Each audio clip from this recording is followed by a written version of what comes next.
Cover letter हर visa category के लिए, हर visa application के लिए एक बहुत इंपॉर्टेंट डॉक्यूमेंट होता है। इस चैनल पे कवर लेटर कैसे बनाते हैं उसके ऊपर एक कॉम्प्रिहेंसिव इन्फॉर्मेशन आज से 3-4 साल पहले अपलोड की गई थी। तो विद टाइम, क्योंकि जैसे चेंजेस आते हैं, फॉर्मेट्स चेंज होते रहते हैं, कुछ ना कुछ उसमें प्लस माइनस होता है और कोरोना के बाद भी सिचुएशंस में कुछ ना कुछ चेंजेस भी हुए हैं। तो अभी लेटेस्ट किस तरीके से हम कवर लेटर बनाएं किसी भी वीज़ा कैटेगरी के लिए, हो सकता है आपको लॉन्ग टर्म के लिए जाना हो, शॉर्ट टर्म के लिए जाना हो, बिजनेस के लिए जाना हो, टूरिस्ट के लिए जाना हो, किसी की इन्विटेशन पे जाना हो या स्पॉन्सरशिप पे जाना हो, कोई भी। तो जो मैं आज आपको फॉर्मेट बताने वाला हूँ और जो फॉर्मेट हम लोग डिस्कस करने वाले हैं, ये format is widely accepted format और आपको हर जगह ये काम आएगा। कवर लेटर की भूमिका काफ़ी इंपॉर्टेंट होती है। इसका रोल कुछ ऐसा होता है जैसे जब कोई पर्सन जॉब एप्लीकेशन के लिए अपना रिज्यूमे भेजता है और इंटरव्यूअर उसके रिज्यूमे को सबसे पहले नोटिस करता है, तो उसको देख के ही वो उसकी प्रोफाइल को जज करता है। यूजुअली यहाँ पर भी काउंसलर जज ही तो करते हैं कि हमें वीज़ा देना है नहीं देना है, हमारी प्रोफाइल को जज करके ही ये चीज़ फाइनल की जाती है। तो यहाँ पे कवर लेटर एक इम्पॉर्टेंट रोल प्ले करता है। कवर लेटर का बैलेंस होना बहुत ज़रूरी है। 2-4 लाइनों का कवर लेटर भी काफ़ी नहीं है और 3-4 पेज, 5-6 पेज लोग इतना लंबा लंबा कवर लेटर बना देते हैं, वो बिल्कुल भी रिकमेंडेड नहीं है। तो इस वीडियो में आप जानेंगे कि किस फॉर्मेट को हम एक्सेप्ट कर सकते हैं और किस फॉर्मेट को हम अपनी प्रोफाइल के थ्रू सबसे बेस्ट रिप्रेजेंटेशन देके अपने एप्लीकेशन को मजबूत कर सकते हैं। तो अगर आप नए दर्शक हैं चैनल के, तो इस चैनल को सब्सक्राइब कर सकते हैं और आपके जो भी पॉइंट ऑफ व्यू होते हैं आप उसको अपने कमेंट बॉक्स में शेयर कर सकते हैं। तो आइए शुरू करते हैं। तो कवर लेटर की स्टार्टिंग भी बिल्कुल कुछ हम ऐसे ही करेंगे जैसे हम स्कूलों में करते थे। जब हम स्कूल में होते थे तो हम किस तरीके से एप्लीकेशन हमें सिखाया जाता था, टीचर कैसे सिखाते थे, to the principal ABC school, और जो भी शहर है वो लाइक कोलकाता है, दिल्ली है, वट एवर इट इज़। हाँ, और dear sir, dear ma'am, I beg to say that I am a student of this class and I am not feeling well today, so I would like to have a leave for today, I will be highly obliged if you can sanction the leave, फलाना धमकाना। कुछ ऐसे हम 2-4 लाइनों का अच्छा सा एक लीव लेटर प्रेजेंट करते होते थे ना। कवर लेटर की शुरुआत भी कुछ ऐसे ही होती है। तो ये हमारा फर्स्ट पेज है। यहाँ पे थोड़ा स्पेस कम है तो फर्स्ट पेज इतना छोटा नहीं होएगा, इसमें भी काफ़ी आएगा। इसको पैराग्राफ 1 आप समझ लीजिए। इसको हम एड्रेस कर रहे हैं टू द वीज़ा ऑफिसर। अगर कुछ लोग टू द काउंसलेट करते हैं वो भी ठीक है। उदाहरण के तौर पे यहाँ पे हमने फ्रांस ले लिया है तो एम्बेसी ऑफ फ्रांस हमने लिखा है। अगर आप किसी और country, Canada, UK, Australia, New Zealand या फिर जर्मनी, इटली, स्पेन, कहीं पर भी अप्लाई कर रहे हैं तो अकॉर्डिंगली वो नाम आ जाएगा। न्यू दिल्ली आप जहाँ पर भी लोकेटेड है यहाँ पे वो शहर आ जाएगा। देखिए, एम्बेसी ज़्यादातर दिल्ली में ही है। अगर आप मान लीजिए किसी और जगह से अप्लाई कर रहे हैं तो ज़्यादातर वहाँ पे कॉन्सुलेट्स आपको मिलेंगे। तो यहाँ पे आप कॉन्सुलेट ऑफ फ्रांस कर सकते हैं। अगर फॉर एग्जांपल आप बॉम्बे से अप्लाई कर रहे हैं या अगर आप गोवा से अप्लाई कर रहे हैं तो कॉन्सुलेट ऑफ फ्रांस कर सकते हैं। बॉम्बे जो आपके एरिया में आता है वो वाला कॉन्सुलेट होना चाहिए। यहाँ पे उसका एड्रेस आपको करना होगा। न्यू दिल्ली है, बॉम्बे है, बेंगलोर है, चंडीगढ़ है, कौन सा है, जो भी है वो यहाँ पे आपको मेंशन करना होगा। सब्जेक्ट में जो भी जिस पर्पस के लिए हम ये एप्लीकेशन डाल रहे हैं सिंपल सी है, application for short stay tourist visa. हो सकता है कि आपने एप्लीकेशन लॉन्ग स्टे के लिए डाली हो, किसी इनविटेशन पे डाली हो, टूरिस्ट के लिए नहीं, आपने बिजनेस के लिए डाली है। जो भी पर्पस होगा यहाँ पे ऐसे लिखा आ जाएगा। यूजुअली मैं आपको रिकमेंड करूँगा कि जब भी आप सब्जेक्ट डालें अपने कवर लेटर में, मैंने जैसे कि यहाँ पे कलर चेंज कर दिया है, इसका आप भी कलर चेंज करें या फिर इसको हाईलाइट कर दें, थोड़ा सा ज़्यादा प्रेजेंटेबल लगता है। डियर सर, मैम, ऑफिसर, जो भी आपको ठीक लगता है, यहाँ पे आप डियर सर भी लिख सकते हैं या स्लैश मैम भी लिख सकते हैं या फिर डियर ऑफिसर सीधा ये भी लिख सकते हैं। My name is XYZ with passport number, यहाँ पे अपना पासपोर्ट नंबर लिखेंगे। I am submitting this application for the purpose of tourism in your country. Okay, मतलब ये पर्पस क्या है, पर्पस टूरिज्म है तो हमने लिख दिया। इन योर कंट्री यानी फ्रांस, जो हम पहले एड्रेस कर चुके हैं। अगर आप फ्रांस के अलावा इसमें कहीं और भी विजिट कर रहे हैं, फॉर एग्जांपल आप जर्मनी कर रहे हैं, स्विट्जरलैंड कर रहे हैं, जो भी कर रहे हैं, तो उसको इस तरीके से लिखा जाएगा। I am submitting this application for the purpose of tourism in your country, हट जाएगा, यहाँ पे आ जाएगा इन फ्रांस एंड जर्मनी, जो भी आपकी कंट्री है, from January 1st 23rd to January 15 23rd। ये हमने एग्जाम्पल के लिए एक डेट लिया हुआ है। Along with my following family members, ये लाइन आप तभी ऐड करेंगे अगर आपके साथ कोई और ट्रैवल करता है, आपकी फैमिली है, आपके फ्रेंड्स है। फ्रेंड्स होंगे तो along with my following friends, या अलॉन्ग विद माई फॉलोइंग को कंपेनियंस, या along with my following staff members अगर आप बिजनेस पर्पज से जा रहे हैं, वट एवर। या फिर अगर आप अकेले जा रहे हैं तो सिंपल से यहाँ पर आ जाएगा फ्रॉम Jan 1 टू 15 23। सिंपल से यहाँ पे आके इसे आप फुल स्टॉप कर देंगे। यहाँ पे जो भी आपकी डेट्स होगी यहाँ पर वो मेंशन हो जाएगी। यहाँ पर हमने पर्पस को लिख दिया है। देखिए, पर्पस बताना बहुत ज़रूरी होता है। For the purpose of tourism, ये आपने बताया कि मेरा पर्पस आना टूरिज्म है। अगर आपका पर्पस बिजनेस होता तो यहाँ पे लिखते हैं आप for the purpose of business. जो भी आपका पर्पस होता है आपको यहाँ पे क्लियरली लिखना होगा। अगर आप किसी से मिलने जा रहे हैं for the purpose of visiting my sister, my brother, my friends, जो भी है आपका वहाँ पे, वो यहाँ पे आप इसको मेंशन कर देंगे। तो ये अभी फर्स्ट पेज ही चल रहा है तो यहाँ पे स्पेस नहीं है, मैं इसको हटा देता हूँ और इसको कंटिन्यू करते हैं। फिर पैराग्राफ यहाँ से कंटिन्यू किया हमने कि फॉलोइंग फैमिली मेंबर्स या फॉलोइंग फ्रेंड्स, या अगर अकेले जा रहे हैं तो अलोन हो जाएगा, किसी के साथ जा रहे हैं तो ऊपर ये 2 लाइन ऐड हो जाएंगी। इसमें जो भी पर्सन आपके साथ जा रहा है उनका नाम आ जाएगा, उसके साथ आपका जो रिलेशनशिप है, यहाँ पे उनका पासपोर्ट नंबर, अगर एक से ज़्यादा है तो सेकंड पर्सन का यहाँ पे आप नाम लिखें, आपके साथ क्या रिलेशनशिप है ये लिखें और यहाँ पासपोर्ट नंबर लिखें। उनके बारे में इतना काफ़ी है अभी फ़िलहाल के लिए। फिर आप इसको कंटिन्यू करेंगे। अब आप अपने पर्पस को थोड़ा सा जस्टिफाई करेंगे। देखिए, आपने कई बार नोटिस किया होगा कि कई बार लोगों को जब डिनायल मिलता है किसी भी एम्बेसी से, खासतौर से शेंगन एरिया से, तो उनके पर्पस के ऊपर होता है कि भाई आपने जो जस्टिफिकेशन दिया अपने इंटेंडेड स्टे का, या पर्पस और कंडीशंस आपने जो बताई अपने इंटेंडेड स्टे की, वो हमें नॉन रिलायबल लग रही है या हमें नहीं मिली है, नॉट प्रोवाइडेड है। तो ऐसे सिनेरियोज़ में हमें थोड़ा सा अपने पर्पस को एक्सप्लेन करना चाहिए। अगर आप किसी भी कंट्री में जाते हैं तो सिर्फ इतना लिखना है कि मैं तो वहाँ एज अ टूरिज्म के लिए जा रहा हूँ, काफ़ी नहीं है। आप एक आधी लाइन और उसमें ऐड करें, जैसे यहाँ पे ऐड की गई है दैट आई वी, अगर अकेला है तो आई हो जाएगा, एक से ज़्यादा है तो वी हो गया। We wish to explore tourist destination in France and Germany and to experience local way of life. ये एक सिंपल सी लैंग्वेज है, आप इसको अपने हिसाब से मोल्ड कर सकते हैं। मेरा बस आपको एक आइडिया देना है, यहाँ हमारा मकसद है कि आपको बस एक आइडिया मिल जाए।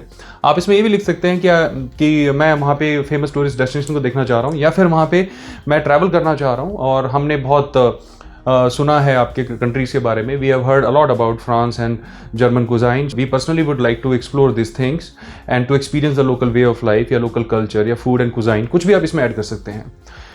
उसके बाद आप अपने आप थोड़ा सा प्रोफेशनल इंट्रोडक्शन देंगे अपना। I am working as assistant manager in 123 limited since 2018 and presently withdrawing the salary of 8 lakhs per annum. आपकी जो भी कंपनी है आप वो लिख सकते हैं। अगर आप एक कंपनी के ओनर हैं तो आप यहाँ पे लिख सकते हैं that I run a company, या आई ऑपरेट अ कंपनी, या I am the owner of the company, यहाँ पे कुछ लिख सकते हैं, या आई am a businessman and the name of my company is like 123 limited ABC enterprises, और विद GST नंबर उसमें आप मेंशन करें जो भी आपका है, या ट्रेड लाइसेंस नंबर मेंशन करें जो भी आपको मिला हुआ है। और आप ये इंसेप्शन वाली डेट जरूर लिखें, आप कब से आप वो काम कर रहे हैं, कब से आप बिजनेस कर रहे हैं, या कब से आप ये प्रेजेंटली ये वाली जॉब कब से कर रहे हैं। तो यहाँ पर लिखना भी एक स्टेबिलिटी को दर्शाता है। And presently withdrawing the salary of 8 lakhs per annum, आपकी सैलरी जो भी है आप यहाँ पे लिख सकते हैं। या फिर आप यहाँ पे अगर बिजनेस करते हैं विड्रॉइंग की जगह आप अर्निंग लिख सकते हैं कि presently my income, my earning is 8 lakh per annum. ये फिगर आपकी ITR से मैच होनी चाहिए, यहाँ पे डिस्क्रिपेंसी ना हो, तो इस चीज़ का आप ध्यान रखिएगा। अब यहाँ पर आपके साथ ट्रैवल कर रहे हैं, मैंने उनको अलग कलर में लिखा है। My friend is working in XYZ corporation as supervisor and has attached this document in his application. यानी मेरा जो फ्रेंड है जो मेरे साथ जा रहा है, ये इस ABC कॉर्पोरेशन में जो भी कंपनी का नाम है उसमें एज अ सुपरवाइजर है, और इसने अपनी एप्लीकेशन में सारे रिलेवेंट डॉक्यूमेंट्स लगा दिए हैं। बस इतना काफ़ी होता है। इसमें 3 लाइनें, अगर आप एक्चुअल में लेटर में लिखोगे तो 1 लाइन में ही आ जाएगा। All the expenses of this trip will be shared mutually by अस। ये बहुत इंपॉर्टेंट है। एक्सपेंसेस ऑफ द ट्रिप आपको लिखना चाहिए कवर लेटर में, आपको काउंसलर को बताना चाहिए अगर आप एक से ज़्यादा लोग जा रहे हैं तो कौन खर्चा करने वाला है, म्यूचुअली खर्चा डिवाइड होने वाला है या कोई एक पर्सन स्पॉन्सर करने वाला है। ये बेटर रहता है। आप अगर ये चीज़ लिख देते हो तो उनको थोड़ी प्रिसाइज इंफॉर्मेशन मिल जाती है, और ये चीज़ हम हमेशा एडवाइस करते हैं अपने सभी क्लाइंट्स को कि आपको ऐड करना चाहिए। अगर सारे एक्सपेंसेस आप यहाँ पे दे रहे हैं तो लिख जाएगा all the expenses of this trip will be paid by me. अगर ये शेयर हो रही है तो all the expenses of this trip will be shared mutually by us. तो अंडरस्टूड है, इसमें आप दोनों के अकाउंट बैलेंस को फिर इक्वल इंपॉर्टेंस दी जाएगी। अगर आप ही पूरे ट्रिप को स्पॉन्सर कर रहे हैं तो आपने यहाँ पे बाय मी लिख दिया, उस केस में आपके अकाउंट में थोड़े से और एक्स्ट्रा पैसे होने चाहिए ताकि आप अपना और अपने फ्रेंड का या रिलेटिव का जो भी आपके साथ जा रहे हैं उनका खर्चा निकाल सकें। तो यहाँ पे मोटा मोटा जो है लेटर का कंसेप्ट काउंसलर को क्लियर हो जाता है। अब यहाँ पे फर्स्ट पेज खत्म हो जाता है मोस्ट प्रॉब्ली। अब सेकंड पेज शुरू होगा तो ज़्यादातर कवर लेटर जो हैं वो 1.5 पेज में ख़त्म हो जाते हैं। 80% लेटर्स 1.5 पेज में ख़त्म हो जाते हैं, 90% 2 पेज में ख़त्म हो जाते हैं, और 10% ही ऐसे हैं या तो वो तीसरे पेज पे जाते हैं या फिर वो पहले ही पेज पे ख़त्म हो जाते हैं। वो है कि भाई अगर आप पहले से काफ़ी ट्रैवल कर चुके हैं तो आपको इतना कुछ लिखने की जरूरत नहीं होती। आप थोड़ा सा एक्सप्लेनेशन देंगे, जैसे मान लीजिए आप पहले से शेंगेन एरिया जा चुके हैं तो आपको दोबारा इतना कुछ एक्सप्लेन करने की जरूरत नहीं होती। सिमिलरली अगर आपके सोर्सेज ऑफ इनकम बड़े कॉम्प्लिकेटेड हैं या आपकी प्रोफाइल थोड़ी सी कॉम्प्लिकेटेड है तो ऐसे एक्सेप्शनल केसेस में थर्ड पेज पे जाया जा सकता है। लेकिन हमारी स्ट्रिक्टली आपको ये चीज़ रहेगी बताना, एडवाइस रहेगी, एक स्ट्रॉन्ग एडवाइस रहेगी कि आप अपने लेटर को 1 या 1.5 पेज में ख़त्म करने का प्रयास करें, कोशिश करें। ज़्यादा वो दूसरे पेज के एंड तक चला जाए, दैट्स ऑल। इससे ज़्यादा लंबा कवर लेटर ट्रस्ट में काउंसलर ध्यान नहीं देंगे। इस चीज़ का आपको ध्यान रखना होगा। तो दूसरे पेज पे हम लोग यहाँ पे ये चीज़ लिखेंगे कि in support of this application I am attaching following documents. ये चीज़ मैंडेटरी नहीं होती कि आपको list of documentation cover letter पे लिखना चाहिए, it's not mandatory at all.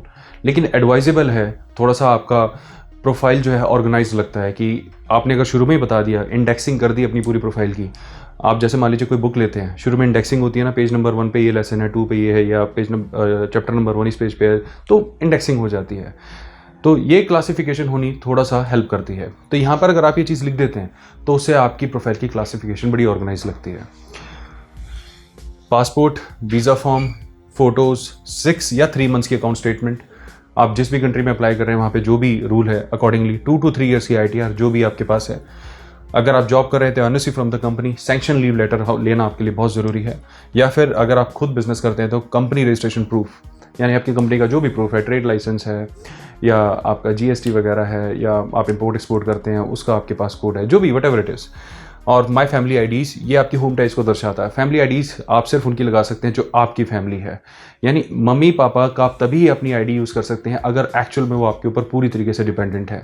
Otherwise मैं आपको रिकमेंड नहीं करूँगा। यहाँ पे बेसिकली फैमिली का मतलब होता है आपके बीवी बच्चे, आपके हस्बैंड बच्चे, ये आपकी लाइनेज ये काउंट होती है। आप अपने पेरेंट्स की फैमिली में काउंट होएंगे। ये थोड़ा सा वेस्टर्न कंसेप्ट है, इसको यहाँ पे फॉलो करना पड़ता है। तो फैमिली IDs के यहाँ पे आप साथ में लगा सकते हैं। अगर आपके बच्चे हैं, उनके IDs, आधार कार्ड वगैरह या पासपोर्ट बना रखा है तो उसकी स्कैन कॉपी, वाइफ है, हस्बैंड है, उनकी स्कैन कॉपी लगाई जा सकती है। ट्रैवल आइटनरी, जो भी आपने ट्रैवल अपना प्लान किया हुआ है, डे वाइज 1 2 3 करके आप अच्छे से उसमें लिखें। बहुत ज़्यादा एक्सप्लेन भी नहीं होना चाहिए। 10 दिन के ट्रैवल आइटनरी 20 पेज की नहीं होनी चाहिए, थोड़ा सा इस चीज़ का ध्यान रखना है आपने। फ़्लाइट PNRs, अगर आपने फ़्लाइट रिजर्व करवाई है बस तो उसकी PNR की कॉपी लगा सकते हैं। अगर एक्चुअल में आपने फ़्लाइट बुक करा रखी है तो यहाँ पे A टिकट्स लिखिए, फ़्लाइट PNR ना लिखिए, A टिकट्स लिखिए और ब्रैकेट में लिखिए कन्फर्म्ड। सिमिलरली होटल वाउचर्स, अगर आपने कन्फर्म करें तो ब्रैकेट में लिखिए कन्फर्म्ड। ट्रैवल इंश्योरेंस, ये वर्ल्ड ओवर ज़्यादातर कंट्रीज़ मांगती हैं, लेकिन काफ़ी कंट्रीज़ एक्सेप्शन भी देती हैं। यूजुअली ट्रैवल इंश्योरेंस आपकी हेल्प ही करता है, ये ज़्यादा महंगा भी नहीं होता और in case of enforcing situation बड़ा इंपॉर्टेंट रोल भी प्ले करता है। लास्ट है कि आपने अगर कोई fix deposit, provident fund, mutual fund या कोई प्रॉपर्टी आपके पास है तो उसका प्रूफ यहाँ पे अटैच कर सकते हैं एज अ सप्लीमेंट्री डॉक्यूमेंट। ये मैंडेटरी नहीं होते और काफ़ी कंट्रीज़ इसको एक्सेप्ट भी नहीं करती। जैसे मान लीजिए आपके पास ऐसे प्रूफ हैं, आप स्पेन में जाते हैं, यूजुअली स्पेन भी कभी कभी वो लेने से मना कर देता है। साउथ कोरिया, जापान जाते हैं, कई बार वो भी रिटर्न कर देते हैं, इसकी रिक्वायरमेंट नहीं है। लेकिन अगर आपके पास है तो आपको हमेशा लगाना चाहिए। वो रिटर्न कर दें वो अलग बात है, लेकिन वो ले भी सकते हैं। और इनका मतलब वापस आने के रीज़न होते हैं जब किसी की वर्सेटाइल इन्वेस्टमेंट होती है, किसी ने म्यूचुअल फंड भी लिया हुआ है, प्रोविडेंट फंड भी लिया हुआ है, या FD ली हुई है, या उसके पास प्रॉपर्टी है, तो उसके लॉन्ग टर्म इंटरेस्ट शो होते हैं। अपने देश में रहने के लॉन्ग टर्म इंटरेस्ट है जी मेरे। जिसने अपनी कंट्री में नहीं रहना होता उनके पास ये सारी चीज़ें नहीं होती, सब कुछ बेच के जाने वाला ये सिनेरियो होता है उनका।